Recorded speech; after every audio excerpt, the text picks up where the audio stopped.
Welcome, ladies and gentlemen, to another edition of the DFS Hockey Report. Forgot the name of our show for a minute. I'm Brock Seguin. As always, we got Zach Laing with us as well. Zach, how you doing on this Thursday afternoon? It's very warm and rainy here today, which is rare, but I know you got like 6 feet of snow yesterday. You still snowed in the house or what?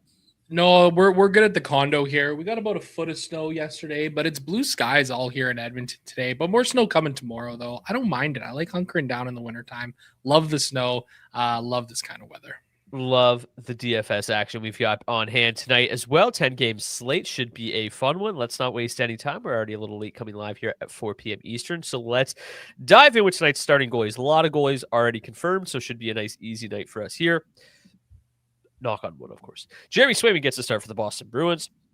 It's going to be Tristan Jarry in a Pittsburgh Penguins mask starting for the Edmonton Oilers. Still trying to get used to that. Linus Ullmark gets the start for the Ottawa Senators. Pittsburgh will go with Artur Silovs.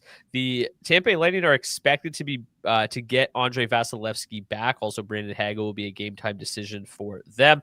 The Kings would not commit to a goalie. Anton Forsberg started yesterday, so we're projecting to see Phoenix Copley. It could, however, be Forsberg on a back-to-back. Jack Reeves goes for the Columbus Blue Jackets, who will counter with Jesper Wellstead. Logan Thompson gets a start for the Washington Capitals. It'll be Dennis Hildeby for the Toronto Maple Leafs. The Montreal Canadiens will go with Jakub Novish. It'll be Spencer Knight in the crease for the Blackhawks. Alex Lyon likely to get the start for the Buffalo Sabres. Sam Harrison gets the nod for the Flyers. Jordan Binnington in that net for the second half of a back-to-back for the Blues. Igor Shesterkin likely to get the start for the Rangers. The last two games of the night, we've got Dustin Wolf going up against presumably Joey Decord after Philip Grubauer got the start the other night as the Seattle Kraken are in town.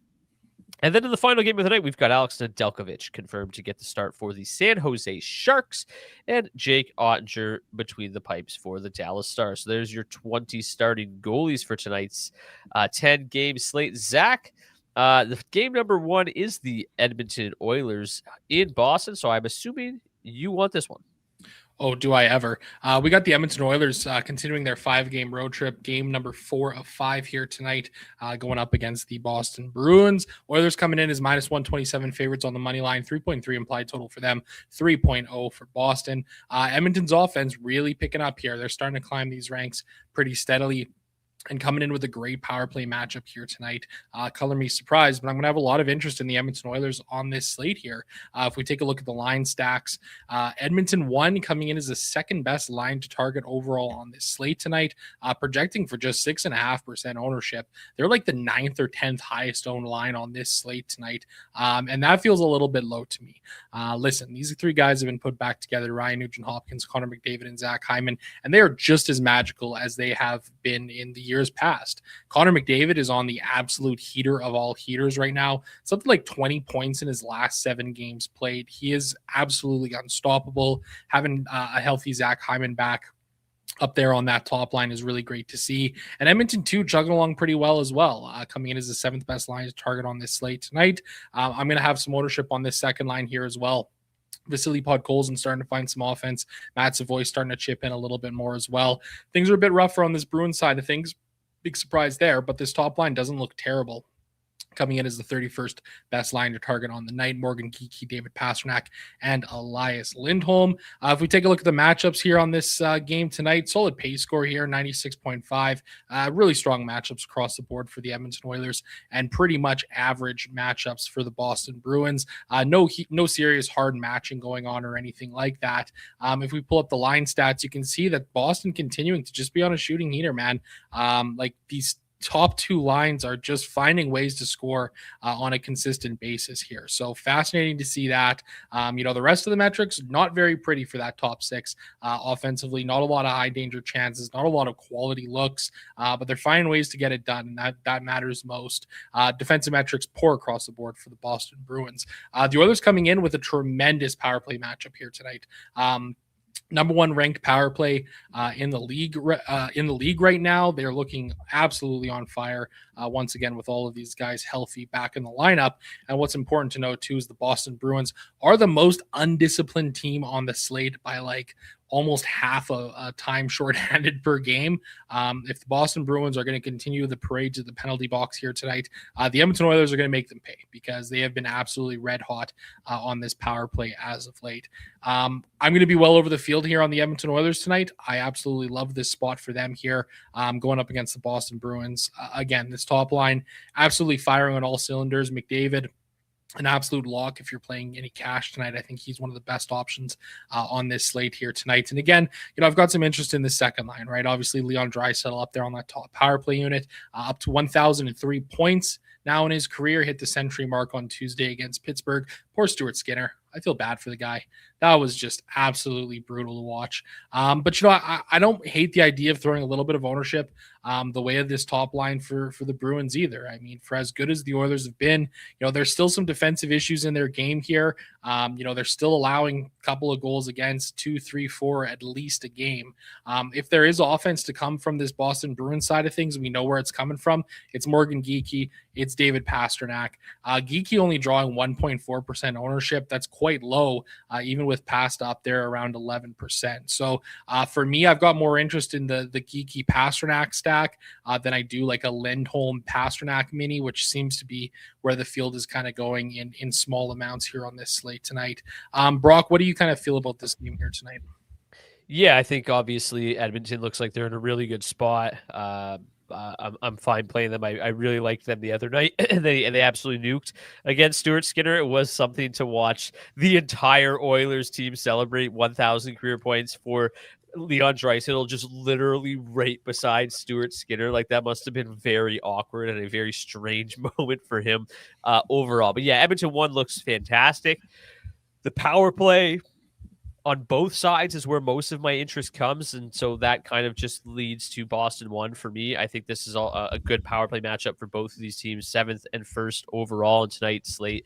Obviously, with the discipline issues for the Bruins, Edmonton is among my favorite lines or teams to target tonight. But yeah, the top line for the Bruins, I mean, I kind of get why like Morgan Geekie's ownership would be down at $6,500. It just is like the least sustainable production of all time. But like, this has been going on for a year. So like, at what point do you just say you just don't doubt it anymore and just kind of embrace it? And I'm kind of at that point, and that's probably when things will start to go south for him, when I finally get on board 365 days later. But yeah, I think at 18,800, they're a little expensive, but I don't mind the mini stack. I don't mind the full stack. I think they're kind of an interesting play tonight. I think that this game has the potential to be like, a 5-2, 5-3 type hockey game here, with the Oilers being the winners. And I really like the Oilers. I really like the power plays on both sides. So yeah, I'm pretty much in full agreement with you here. The Boston Bruins depth is just terrible. And yeah, nothing really worth getting too excited about. But yeah, both power plays look really, really good. And honestly, like, this slate for the most part doesn't feel like one that's going to be super duper high scoring. And this game is one that feels like it could get crazy, right? So I like these two power plays to have a big night, and they're among my favorites this evening, which is like, I mean, Ottawa Pittsburgh feels okay. Tampa LA probably a little bit lower event. Columbus Minnesota should be a lot of fun. Washington looks solid, but then like Montreal Chicago, pretty low event. Buffalo Philly, very low event. St. Louis New York, very low event. Calgary Seattle, the lowest event of all time. And then even Dallas San Jose, like, yeah, Dallas is a good spot, but like not a super high event game. So it's a pretty slow paced night. And I mean, you even see that here in the pace scores. I mean, there's not a whole lot. These early games pretty soft outside of this Columbus and Washington game, and then it gets real kind of ugly down there towards the bottom. So I do think that presents an opportunity for this game to definitely be a really nice leverage spot, because it's not seeing a ton of ownership. Like, I think getting 20% of this game is going to give you plenty of leverage this evening. So I like this game a lot, and we'll probably get through the next 9 games a little bit quicker because they are a little bit more boring. Pittsburgh and Ottawa, again, I think this Ottawa team is very difficult to figure out. It's very difficult to get your thumb on them and figure out exactly who this team is. The metrics are pretty good, 12th in terms of 5v5 XG, 20th goals against, which is actually down from where it was. They were pretty good stifling early this season, but the special teams is good.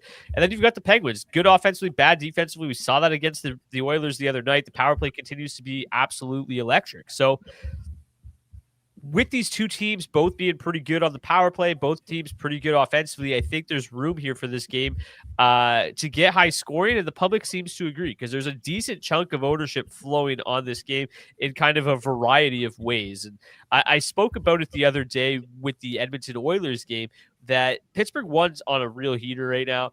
I don't think they necessarily had their best game the other night, and they still got there against the Oilers. Like, the Oilers did a very good job. They seemed to really dominate that game, but every time the Oilers took a penalty, this top power play unit, this top line, Crosby, Russ, seemed to cash in. And I think that's something that will probably continue tonight. The power play matchup is pretty good for them. The third best power play over 30% of the season, going up against a 70% PK. Like, a really nice power play matchup again for Pittsburgh tonight. So I think that top line is going to continue to be a real problem this evening for the Senators. The other thing, they shuffled the lines up a little bit, and I don't really care about that. I think the one guy that I really, really like tonight is Anthony Mantha. Basically, like, whoever is just up on that top power play unit right now is value.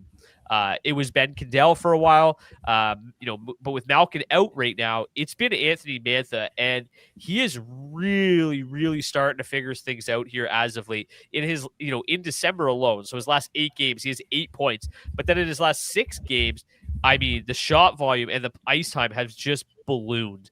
He has 19 shots on goal, so 3.2 shots on goal, 6 shot attempts per game, playing nearly 19 minutes a night. So at $3,400, seeing just about 5-6% ownership, I really like Anthony Mantha as a one-off. I don't mind including him in Pittsburgh power play stacks. You could even go something like just a Mantha Carlson mini stack. Like, I really think Mantha at $3,400 is a nice, very nice value option tonight, and I really like Pittsburgh one. On the Senator side of things, it's still a little wishy-washy. I think that Ottawa 3 is always going to grade out well without Wowies because they're still kind of living off the underlying metrics from Shane Pinto, but they're just not going to be as strong without Pinto. So I kind of take all of their analytics with a grain of salt. The second line's been okay, Cousins and Batherson, but I think just still it's got to come through this top line for the most part. The third line does have the best matchup overall here. You can see a lot of the Crosby line. You can take that for what it is. But to me, more of my interest comes on this Pittsburgh side of things. I don't really like playing the Sens. I think this top line is interesting with Tkachuk and Stützle. They're drawing a lot of ownership, so I'll probably get there at about 10%, similar to the field, but nothing more than that. It doesn't feel like the greatest spot unless you convince me otherwise. Yeah, I kind of agree with you here. Like, I've got interest in this Penguin side of things here tonight. I'm probably not going to get there with a ton of ownership or anything like that, but I don't mind this spot for them. Again, you talk about that power play and just how effective it's been. It kind of feels almost, to me at least, like I want to get exposure to that power play in basically any matchup. The Senators' penalty kill has been abysmal, 70.5%. It's just downright awful this season. It doesn't really show through in terms of the rank here overall, but I really like this spot for the Penguins' power play tonight. So I love the shout on Anthony Mantha too. He's been tremendous. Really a lot of shot volume from him here as of late. So I think he's a guy I'm definitely going to be getting exposure to as well. The Senators side of things, I just don't really know what to do with them, man. I've played them a little bit here and there this season, and I like the idea of getting some ownership here. And I think for me, especially with Brady Tkachuk being back in the lineup, that really, I guess, increases my interest in playing the Senators here. You got the Stützle Tkachuk mini stack. You can correlate that with Josh Sanderson on the blue line, who's been just an absolute monster this season. I think for me, like, it's kind of going to be a little tougher to get to these second and third lines here. I mean, when you look at it, all 3 of these lines for the Senators are drawing more ownership than Edmonton won. I get it because of the pricing and them being kind of value options on this slate tonight when, there's maybe not a ton of great spots. But I think for me, I'm willing to kind of, bite the bullet and come in a little bit under the field here. If it was Stuart Skinner getting the start tonight, I'd maybe feel a little bit different about that. But it's not like Artur Silovs has been tremendous this season either or anything like that. So I could see myself getting to some of this Ottawa side just solely because of, being forced to do it with them being solid value options on this slate tonight. But I don't really feel great about them with where their ownership is at. You called him Josh Sanderson, but it is Jake Sanderson that you're speaking out. I believe he is the highest owned defenseman on the slate by a pretty wide margin. In terms of my XG model here, Edmonton grades out number 1 on the slate, Pittsburgh 3, Ottawa 4. So really interesting games tonight. These first two could be some of the higher scoring. I think a lot of that has to do with what I said earlier. The slate does look a little bit lower scoring, but yes, Jake Sanderson, I do like quite a bit. I think that top line with Jake Sanderson makes a lot of sense, and the field seems very comfortable getting there. Let's get to Tampa Bay and LA. Before we do so, though, Zach, I just want to bring up the Tampa Bay line. So these are a little bit in question because Brandon Hagel is a game time decision. It seems, or sounds at least, unlikely that he's going to play. So this is their new projected lineup without Brandon Hagel. So again, if you're planning on playing Tampa 1 or Jake Gensel with Cirelli and Kucherov, like just kind of know that there is the potential that it ends up being Hagel, Cirelli, Kucherov, and just kind of leave yourself the ability to pivot. But Zach, why don't you take it away here with Tampa and LA? Yeah, this is kind of a gross game here tonight. Tampa coming in as the heavy home favorites, minus 199 on the money line. 3.4 implied total for them, 2.4 for the LA Kings. Two solid defenses going head to head. One of the worst offenses in the league in the Kings here, and a top 10 5-on-5 offense for the Tampa Bay Lightning. Nothing great in terms of the power play matchups or anything like that here tonight. The Kings power play obviously struggling a lot throughout the course of this season. Tampa's power play too has felt cold, and that's kind of weird to say because it has always felt like the Lightning have had one of the better power plays in the entire league. When we take a look at the line stacks here for this game tonight, Tampa 1 grading out far and away as the best line to target here tonight. Jake Gensel, Anthony Cirelli, Nikita Kucherov projected right now at the very least under 2% ownership tonight. I mean, listen, I get that it's a really tough matchup here, but like this is Tampa Bay we're talking about here. Like this is a Bolts top line. Anytime Nikita Kucherov is up there is an absolute threat. In the same breath, when you kind of look at the matchups in this one, an okay pace score for this game, but it's just brutal matchups across the board for both sides with how stingy defensively they are. I do think that if there is a line to target in this game, though, it is this top line for the Lightning. There's no other line on this game that grades out within the top 30. You got LA2 at 30th overall here. I just don't really feel the need to get to really any of these other spots here tonight. Even a guy like Braden Point, kind of gross line mates with Bjorkstrand and Gage Concalves there on that second line projected right now, at least. So I think for me, it's pretty simple. I'm going to get a little bit over the field here on Tampa Bay.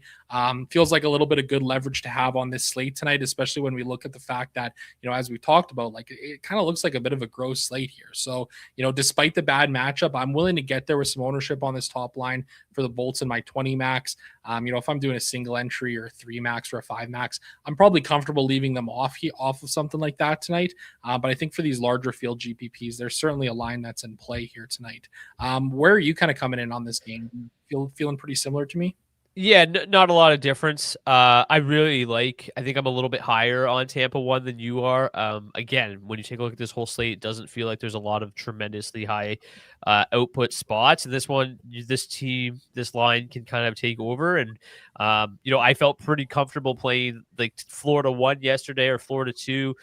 They got there, probably could have had slightly bigger games.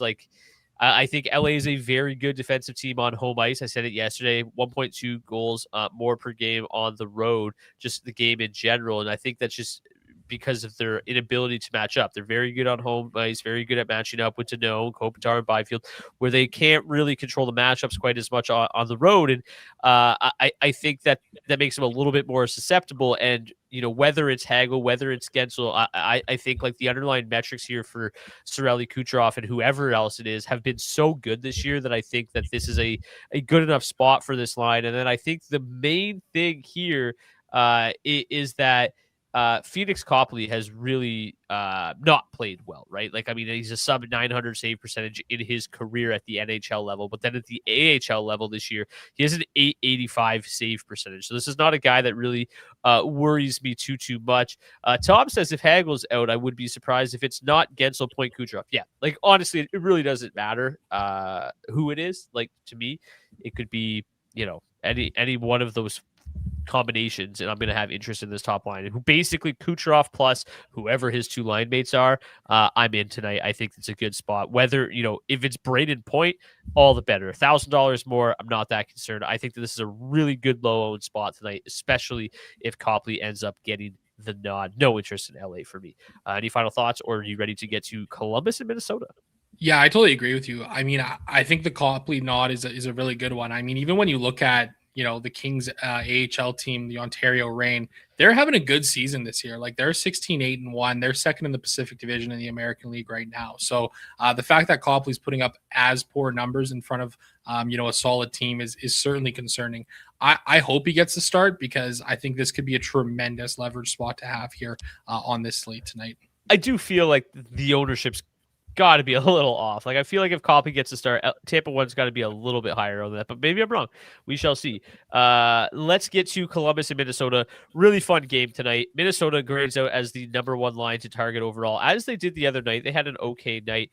They're drawing 8% ownership. Now, the price tag is obviously drastically different, but it is a little bit interesting tonight. Like just how I thought they'd be higher owned. This is a Columbus team that doesn't play super well defensively. The PK is not great. It's a Minnesota team that seems to be coming on very, very strong right now. And then they've loaded up this top line. They are road favorites. This game looks fun. Both teams have struggled defensively. Just the Minnesota Wild just continue to get the greatest goaltending of all time. I have a lot of interest in Minnesota 1 tonight. The price tag is obviously exuberant. You're going to have to find creative ways, but I do think there's a decent amount of value on tonight's slate, and I think getting them into your lineup isn't going to be all that difficult. And I sound like a broken record here, but just given the state of this slate, they feel like one of the highest octane lines that there is. So very interested in Minnesota 1. Kind of interested to see what Vladimir Tarasenko has in his bag of tricks after a vintage performance the other night. Some highlight reel plays that we haven't seen from a guy like Tarasenko in a long time. Seemed to be skating well. I don't know if it's the Quinn Hughes trade or what that's just rejuvenated him and potentially this entire roster. But boy, he looked good. You're off. Obviously had a big night as well. I think you could make an argument that they're a decent little mini stack tonight if you want to get exposure to the Wild. I think it makes some sense. The matchup for them looks very, very stout. Basically good matchups on both sides. Again, highest event game of the night. So I think there's reason to have a lot of interest in this hockey game. I have, obviously given how well the Minnesota Wild goaltending has played, and particularly Jesper Wallstedt, who gets to start tonight, it's harder to have as much interest in Columbus, but I think that they are just as interesting. I think this game has could be a lot of fun. So yeah, very interested in Minnesota 1 and Minnesota 2. Minnesota power play, another reason to maybe like Tarasenko, kind of similar to he feels kind of similar to Anthony Mantha to me, where he's got that top power play unit exposure, and it's a good power play with a good power play matchup tonight. And he's a nice kind of value one-off again tonight. So him and Mantha are pretty similar plays to me. But then obviously the top line fully correlated. If you want to get Quinn Hughes in the mix as well, he's very expensive. Playing him with them is obviously going to be very expensive. $7,200. Grades out as the second best projection of the night on the blue line. On the other side, Columbus won. Pretty quiet night the other night. I think mostly just on the score sheet. When you watch that game, they seemed to be buzzing and just maybe didn't convert on as many opportunities as you'd like if you played them the other night. If you faded that chalk, then more power to you. Columbus 2 looked really, really good. They're the line that plays a lot with Zach Werenski. So if you're interested in getting Zach Werenski in the mix, I think getting a guy like Boone Jenner and Igor Chinikov in the mix tonight makes some sense again. So yeah, again, broken record. A lot of low event games like this one is certainly not one of them. I want lots of pieces. It's probably, if not the best, it's the second best game environment of the night tonight. Very, very interested in playing this one for sure. And yeah, like just the way that Werenski looked the other night, and you get him at lower ownership tonight. I think the price tag is again obviously crazy. But that's why if you pair him with Columbus 2, who he correlates very nicely with at 5v5, it helps keep the price tag down a little bit. So I like this game a lot. Zach, I'm assuming you do as well. Oh, yeah, absolutely, man. I think this is a really interesting game. One thing that I want to talk about here, can you just pull up and sort by the line ownership tonight from highest to lowest for me? Because I think there's something interesting to kind of talk about here. We look at Minnesota 1 being the third highest owned line on the slate, and they're the most expensive line on the slate. You take a look at some of those other options that are kind of like just below them in terms of the ownership. Your Montreal 2, your Calgary 2, your Ottawa 3, your Ottawa 2. You can play Minnesota 1 with all of these lines. I think those are going to be extremely popular builds here tonight. I was just kind of toying around with it while you were kind of talking through things here, and you can very comfortably fit Minnesota 1 with these other lines tonight. So I think if you are building around Minnesota 1, that's something to kind of keep in mind. If you are going to be pairing them with like a Montreal 2, Calgary 2, Ottawa 2 or 3, which I think are terrible options tonight, you're just going to have to make sure you try and find some ways to get your lineup a little bit different elsewhere. Even with a guy like Dennis Hill to be in between the pipes tonight at 7K for the Maple Leafs, drawing the highest ownership on this slate tonight, it kind of paints the picture of where a lot of the field is kind of going on this slate. So for me, like I've got interest in getting to Minnesota 1 undoubtedly tonight. It looks like a really solid spot for them, but I think it's just worth mentioning to kind of be mindful of who you're playing with them and what those builds are sort of looking like. But I'll certainly be getting a bit over the field on Minnesota 1 tonight, so shouldn't really have too much of an issue with getting myself different on that front. I don't really see a need to play much of the depth pieces on that side, beyond kind of Tarasenko, as you had mentioned there. And as for the Blue Jackets, I've got a little bit more interest than I think the field does here. There's been a lot of volume from this top 6 here in the last 10 games played, especially from this top line as well. Columbus as a whole have taken 29 shots on goal per hour of ice time at 5-on-5 in their last 10 games played. Minnesota Wild have given up 29.5 shots against per hour of ice time over their last 10 games played. So I think from a volume perspective, it feels like there's a solid floor here tonight for this top 6 of the Blue Jackets. And now it's just going to be a matter of, can they figure out a way to beat Jesper Wallstedt? He's been so good this season. It goes without saying, right? There's only been 2 games where he's given up 4 or more goals. And one of those games was his second last start against the Vancouver Canucks, giving up 4 goals on 20 shots against. Nice. So, I don't necessarily love the spot from, Columbus going up against Wallstedt here, but I think that, the floor that we're getting from Columbus right now is solid enough that I'm willing to take a couple dart throws on them here tonight. Yeah. And, I pulled up the Columbus Blue Jackets power plays when you were chatting there, but they said prior to last game that Chinikov was going to take on a more expanded power play role. Obviously, he was bumped up into the top 6, and he replaced Sean Monahan on that top power play unit, as Tom points out here in the chat. Yes, that definitely did happen, and I think that makes him even more viable tonight at $2,700. A really nice value option. Even a Werenski Chinikov mini stack, somewhat interesting tonight. Really correlate heavily at 5v5 and on the power play. Is it hard to hand build in NHL DFS? I don't find it difficult whatsoever. A lot of correlation stuff, which is why we do what we do here, right? So like you just kind of stack lines together, whether it's full lines or mini stacks. Like it's quite simple to hand build, and you kind of pair them together, line stacks together, try to correlate at least one defenseman with them, and yeah, go from there. So yeah, I literally only hand build as well. So not difficult whatsoever. Let's get on to the Washington Capitals hosting the Toronto Maple Leafs, Zach. Yeah, interesting game here tonight. I think Washington Capitals -152 home favorites, 3.3 implied total for them, 2.7 implied total for the Toronto Maple Leafs. Really solid team here in the Washington Capitals. It feels like maybe these offensive and defensive 5-on-5 ranks have kind of slipped down a little bit here. Feels like they were a little stronger, earlier in the month and in November there. But this feels like a really nice spot for the Washington Capitals as a whole tonight. We've seen how much struggles the Toronto Maple Leafs are having this season. Austin Matthews kind of looking like a shell of the guy that we saw a couple of years ago here. Taking a look at the line stacks in this game tonight, Washington 2 grading out as the best line to target from this game, 5th overall in the charts tonight, projecting for under 3% ownership as a whole. Can Toronto I 1 interrupt close. for 1 second? I forgot Yep. to. So we just don't know exactly how the Washington Capitals lines are going to look either. Last game, this is what they went to in the third period when they were getting blown out 5-0. So whether or not these stick or not, Sourdif moved up to Ovechkin and Strome's line. McMichael moved up between Wilson and Protas, which we've seen a lot of, and Beauvillier was moved to the fourth line. So just again, if you're planning on stacking the Capitals tonight, which I think we both are going to get to in a second as being a good idea, just be cautious that things could change. I think there's a good chance Sourdif could be back between Wilson and Protas, and who knows who ends up playing on Washington one. But just be cautious that there is potential shuffling here coming from the Capitals. Great to know for sure. Nice thing is this is an early start time, 5 p.m. Mountain, 7 p.m. Eastern time. So the Capitals beat reporters always do a good job of getting the lines out. So we'll be able to know what's going on before lock. But if this line sticks, I definitely got some interest here in Washington too. Connor McMichael feels like he's at his best when he's playing, between Protas and Tom Wilson here. Toronto 1 grading out close behind at 6th overall in the slate tonight. Washington 1 coming in at 10th overall. And then you've got Toronto 2 coming in all the way down at 43rd. The matchups here in this game tonight, kind of interesting. Washington 2 drawing the best matchup on the Capital side of things. Toronto 1 drawing a solid matchup there as well. Good pace score here, 97.7.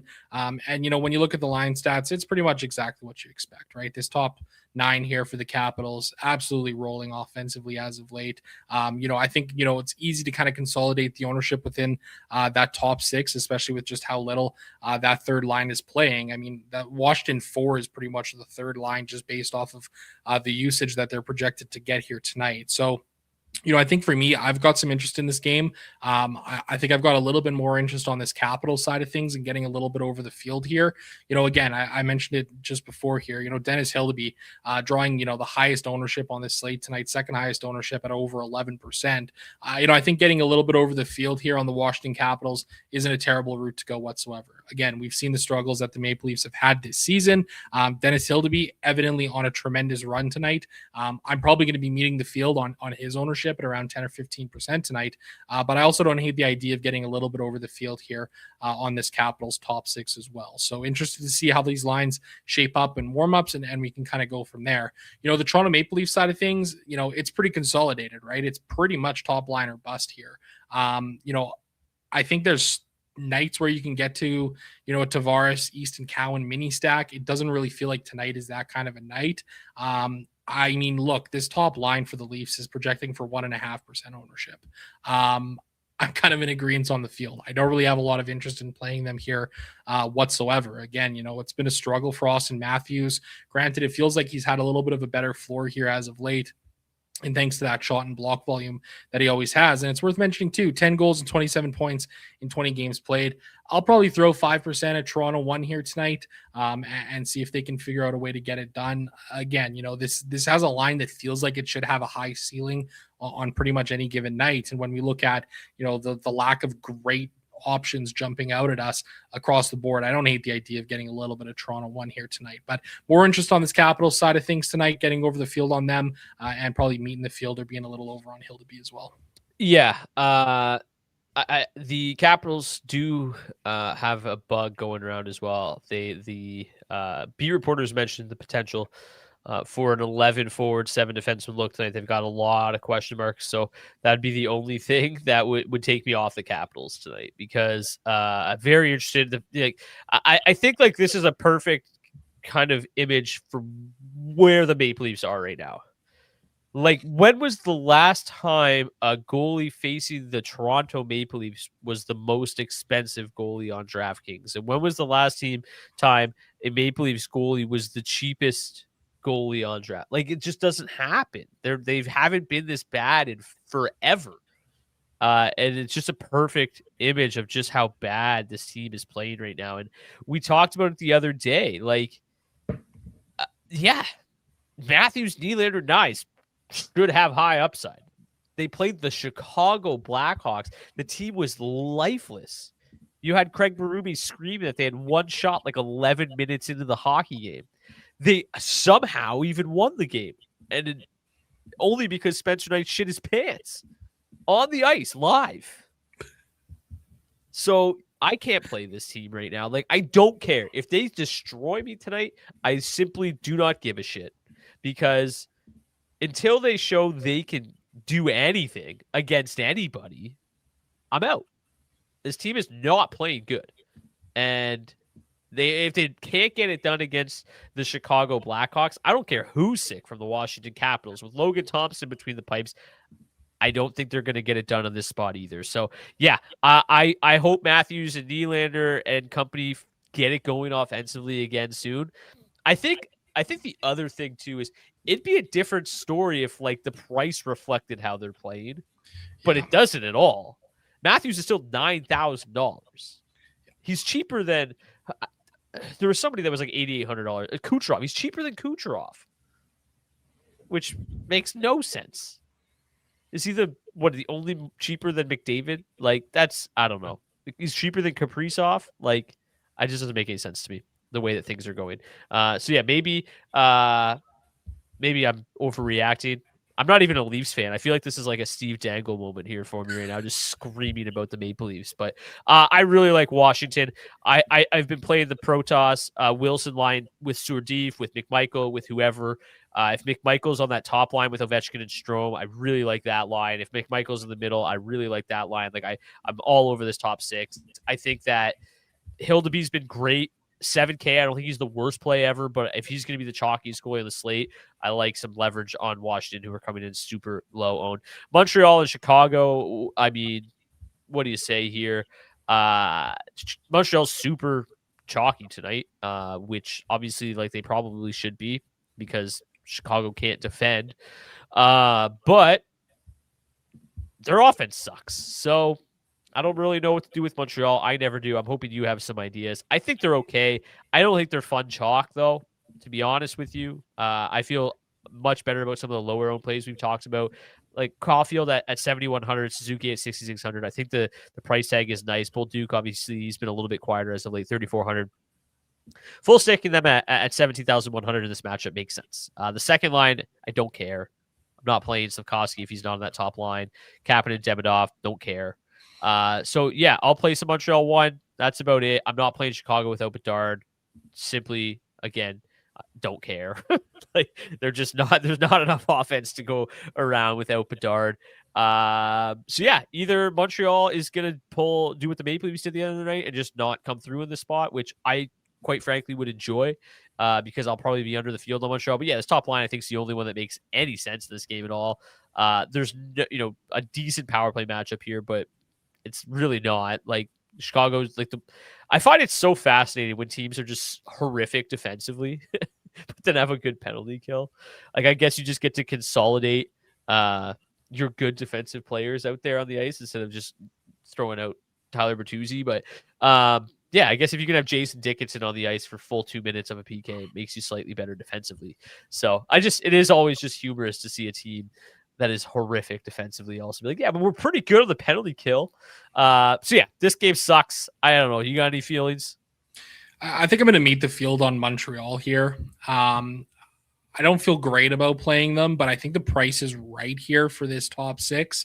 A little more interest in this top line, just like the field does. I'll get there like 10%. I'll get a little ownership on the second line as well. Again, I think they're an okay value option. Kapanen has, for some reason, had a ridiculously solid floor here as of late. And I think the one nice thing is like, even despite a brutal power play matchup, you got Slavkovsky and Ivan Demidov on that second line there. Among all of the teams on this slate tonight, The Montreal Canadiens have the second most power play goals for per hour over the course of their last 10 games. Again, I get it. Chicago's got a great penalty kill and everything like that, but if they struggle to stay out of the box, there's certainly a chance, certainly a world where Montreal is able to score a power play goal or two tonight. So I think I've got a little bit of interest in them that way, but I'm not getting over the field on Montreal. That's the Chicago side of things. I mean, just say don't care. I don't really care. I really don't. Just like the reason I don't like Montreal too is their numbers are just horrific, right? 1.76 expected goals for per 60. Like I think Ivan Demidov leads the league in on ice goals scored above expected. Like he's just been extremely fortunate. They're not generating anything. Like, yeah, could he get there in the power play? Sure. But I'd rather at least play Montreal 1, who's gonna have some 5v5 success and possibly power play success, then try to just bank on Montreal 2 getting there via the power play, because their underlying metrics are, I don't even think they'll have success against Chicago. They don't have success against anybody. So that's my only concern there with Montreal 2. But do you actually not care, or did I? I don't really care a lot. I mean, I think that they're a super contrarian option, Chicago 1. One thing is kind of hilarious about this top line, Frank Nazar, 3 games played against the Canadiens in his career. He's got a goal and 4 points. In the last 2 games that Nazar has played against Montreal, he has been involved in 4 of the 5 goals that Chicago has scored when on the ice. So no Connor Bedard. I mean, I don't hate the idea, but it's a little expensive, it feels like, to get to him and Bertuzzi tonight. I'll probably throw 5% on there just to get a little bit different here. Maybe they can find a way to score 2 goals and have a route to being successful, but I certainly don't feel good about it. That's for sure. Texier one-off, says CFL fan. I mean, Texier is on a 4-game point streak. He has 3 goals in his last 4 games, 2.3 shots on goal, 3.8 shot attempts per game. I saw a meme that on a random Tuesday night, Alex Texier turns into Alexei Kovalev in Montreal. So, I mean, you never know. Maybe it happens on Thursday as well. Buffalo, Philadelphia. What do you got here, Zach? Oh, this one's gross. Minus 147 home favorites. The Sabres are tonight. 3.4 implied total for them. 2.8 for the Flyers. How on earth does the Buffalo Sabres have the 3rd best 5-on-5 expected goals for rank? It's a good hockey team. That is shocking to me. Pretty gross game here, though. I really don't know if I have a whole lot of interest in it. And this game is drawing a fair amount of ownership. The best line to target, I guess, is Philadelphia 1 at 16th overall on the charts. Buffalo 1, 23rd. Buffalo 3, 24th. Philadelphia 2, Buffalo 2, Philly 3, between 35 and 45th. Basically, every line in this game is drawing ownership, and I kind of hate it. This feels really gross to me.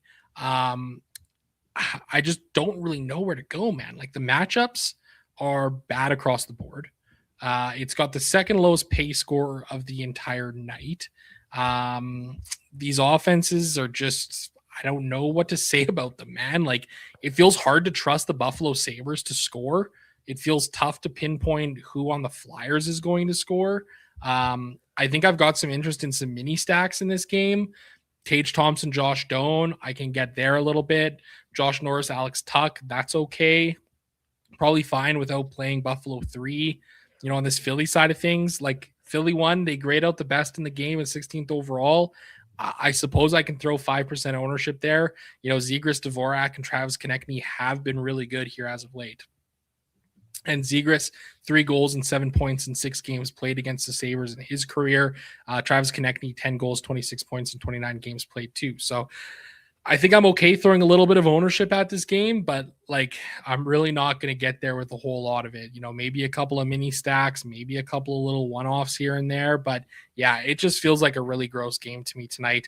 I think if there is maybe another route to play on Philadelphia, it's Philadelphia 3.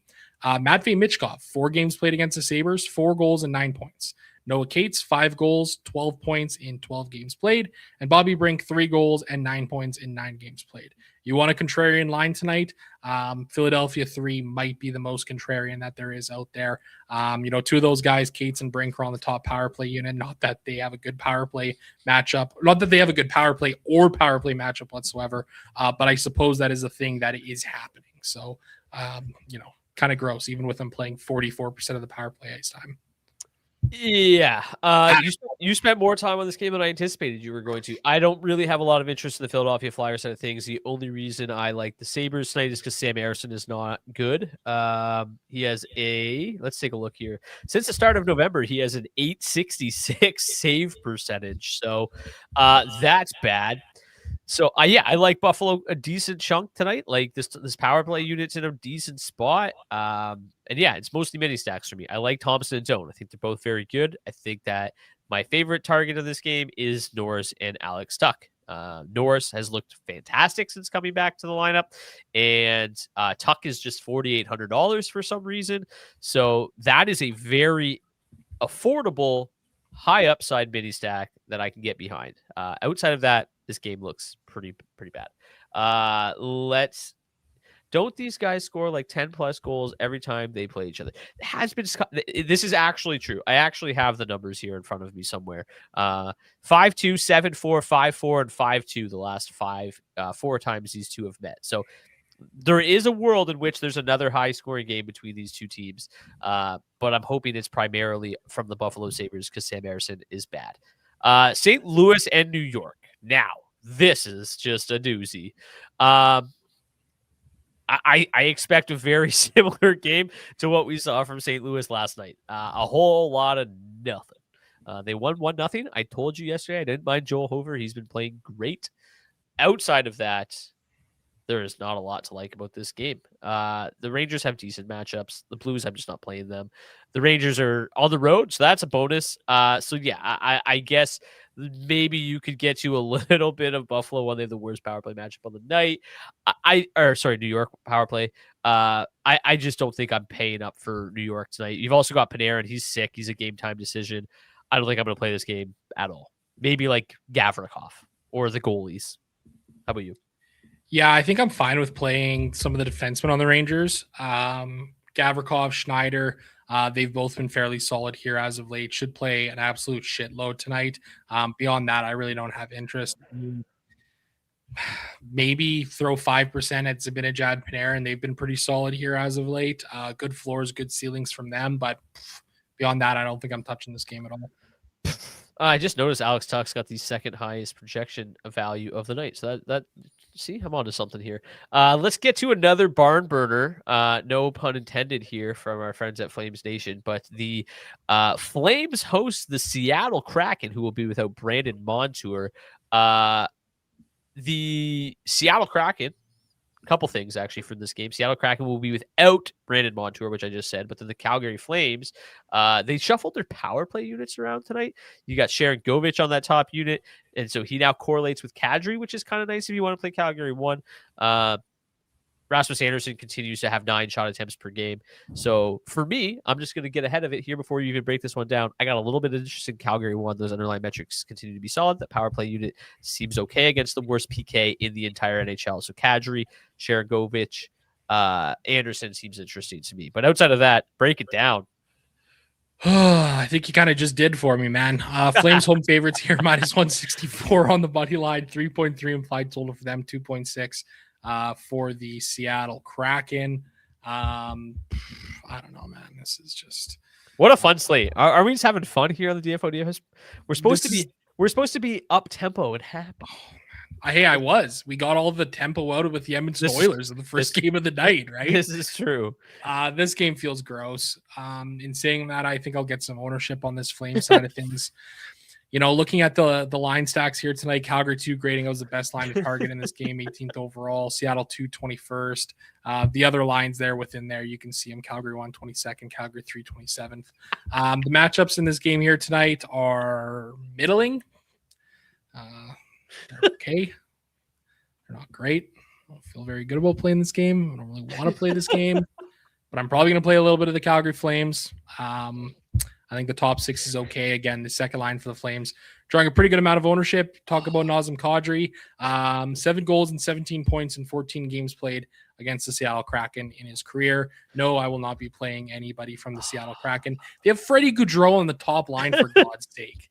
What the hell? I'm not playing Seattle. Oh, this is fun. The power play matchup is solid for the Flames. They have the worst power play in the league, though. So take that for what you will. I don't mind playing like I said, Kadri, Sharangovich, decent chunk ownership. Anderson's been awesome. Let's get to the final game of the night. That was fun. The San Jose Sharks host the Dallas Stars. Dallas Stars have the highest implied totals, tied for the highest implied total on the night. Why do the Ottawa Stars have the highest implied total on the night? Anyways, the Stars minus 193, not surprising. Lowest event game of the night though, because the Stars don't do a ton at 5v5. The Sharks don't do anything ever, other than against 7,300 Dustin Wolf.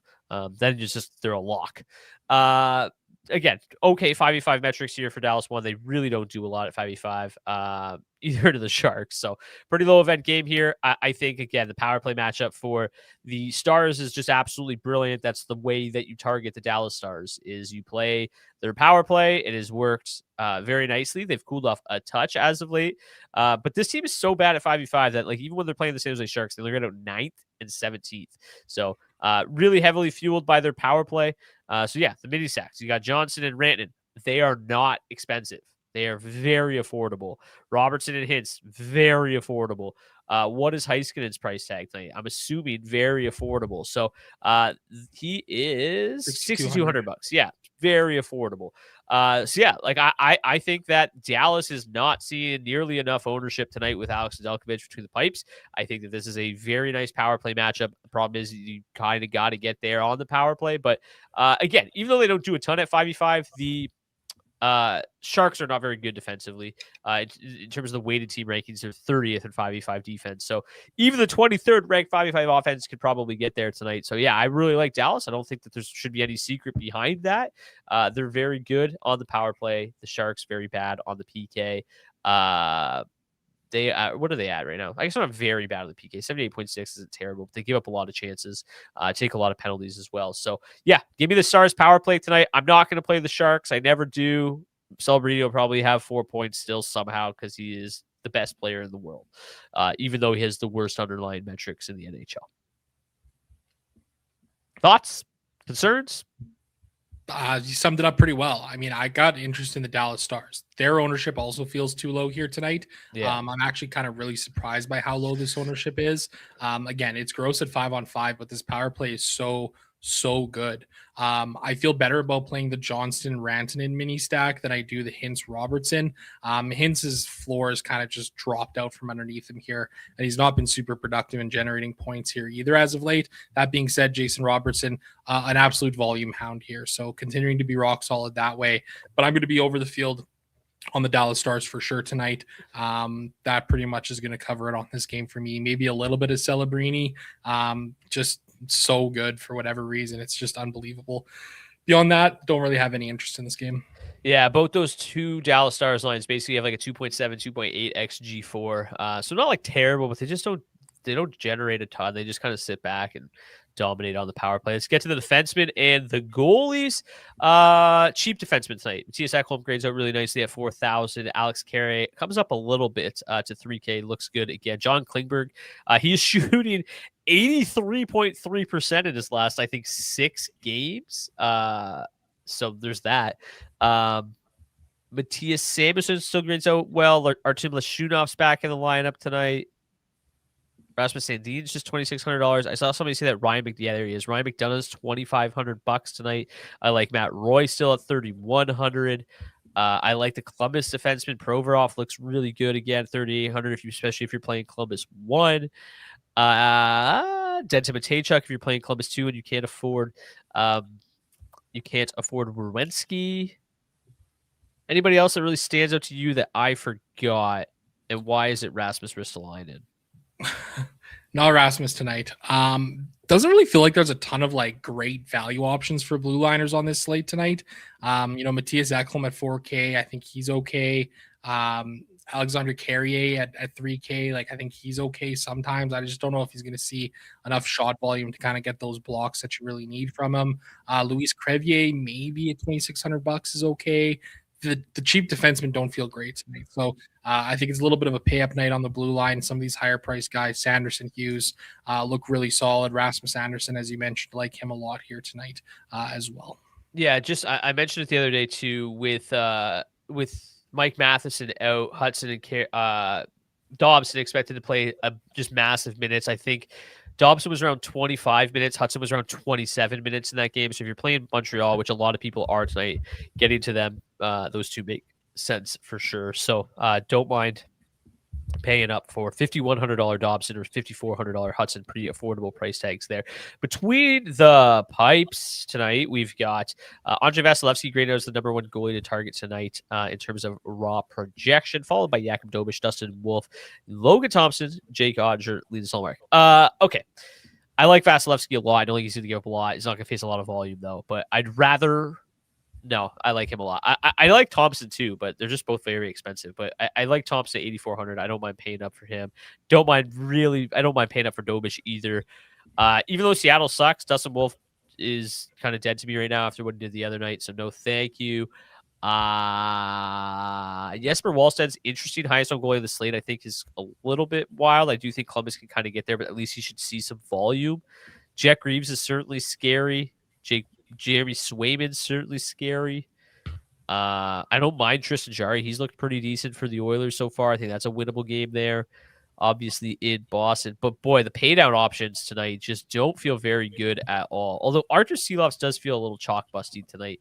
I don't mind him or Spencer Knight as like kind of chalk busters this evening. Who's standing out to you? Yeah, I agree with you on those chalk busting guys. I mean, I think I'm okay getting some ownership on Jet Greaves tonight. He should see a ton of volume. He has been really good this year for the most part. A lot of interest in Jesper Wallstedt. He's certainly going to be seeing volume here tonight. He's a guy who can certainly win that game for the Minnesota Wild tonight. But I do kind of agree with you, man. It feels like a bit of a growth slate for the tendies too. I don't entirely know where to go. I mean, like a little Linus Ullmark might not be a bad option. 6 wins in 6 games played against the Penguins in his career, .921 save percentage. He's been good there. Hildeby, if you need a really cheap guy, but as the second highest owned goaltender on the slate, don't feel great about that. But I think we kind of got it covered here for the tendies. Yeah, I think the fact that Jake, sorry, that's not the one I wanted. The fact that Jake Ottinger is cheaper than Logan Thompson against the Sharks versus the Maple Leafs is hilarious to me. So I could get behind some Ottinger, yeah, but it definitely feels like a bit of a pay up night for me. There's some okay pay down spots, but I don't feel as good as I did a couple nights ago and last night. They felt a lot better. Like UC Star was like, yeah, he lost, but he faced a bazillion shots and looked solid. Let's get to tonight's hat trick pick challenge. If you want to participate in tonight's hat trick pick challenge, there's a lot of players to choose from this evening. All you got to do is drop your comment section, drop your comment, who your hat trick pick is in the comment section of the video on YouTube. So wait for the show to end, drop it in the comment section, not the live chat. If your player scores a hat trick, we'll get you a $25 gift card to Nation Gear. You can pick up some daily face-off swag. If a player scores a hat trick that nobody picked, we'll raffle it off to anybody who submitted a pick. Zach, your spirits are low because you talked about the Oilers 55 minutes ago. So I'll let you go first. Perfect. Let's get those spirits back up. Leon Draisaitl. Yeah, I knew that was coming. Teed him up perfectly for that one. Okay. I am going to go with Jake Gensel. I'm hoping he's up on that top line tonight. And yeah, I think that's a very, very fun and nice low-owned spot tonight, the Tampa top line. So I'm going to go Jake Gensel to solve Phoenix Copley. They might only score 3 tonight, but they're all coming off of Jake Gensel's stick. Also, shout out to our friends at rotogrunners.com for providing projected ownership for today's show. If you want to get $20 off your first month of RotoGrunners Premium, take everything you learned in today's show, build it in their lineup optimizer. You can do so by clicking the link in the description of the video on YouTube. Also in the description is the link to get 20% off of Action Network Premium if you want to up your betting game, and also the link to the DFO DFS Discord if you want to join that community that is always growing and have lots of fun over there. Join the community there. Mikko Rantanen is a hat trick pick here. Just make sure you drop it in the comment section of the video, not the live chat, if you want to be entered. So make sure to do that after the show. Thank you for the show. You're so welcome. Sorry that we laughed at maybe some of your favorite teams. There was just some real bad games tonight. So yeah, what do we got tomorrow? We got another 5-gamer, I think. I think so, yeah. Yeah, another 5-gamer tomorrow. Let's take a look. Is it more fun than today? Florida, Carolina, fun. Not fun. Fun. Not fun. Fun. Okay. That's like already more fun games than we had to talk about today. So thank you guys so much. Cheers. Happy holidays. We'll see you back here on Friday for a 5-gamer. Cheers.